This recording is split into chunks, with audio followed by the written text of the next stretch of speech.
បាទជំរាបសួរពុកម៉ែបងប្អូនថ្ងៃនេះយើងចេញទៅទៀតហើយបងប្អូនតុកឈើចំនួន2ទៅខាងអគារ Connection Building នៅខាងកោះពេជ្របងប្អូន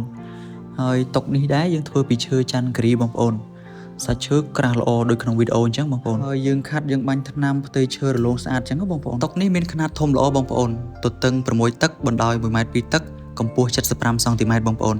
ហើយមានកែកចំនួន3បងប្អូនធំទូលាយសម្រាប់ដាក់ឯកសារអញ្ចឹងបងប្អូនបាទនិយាយពីទម្ងន់វិញគឺធ្ងន់គួរសមបងប្អូនលើក 3-4 នាក់បងប្អូនដោយសារតែយើងប្រើឈើក្រាស់ល្អបងប្អូន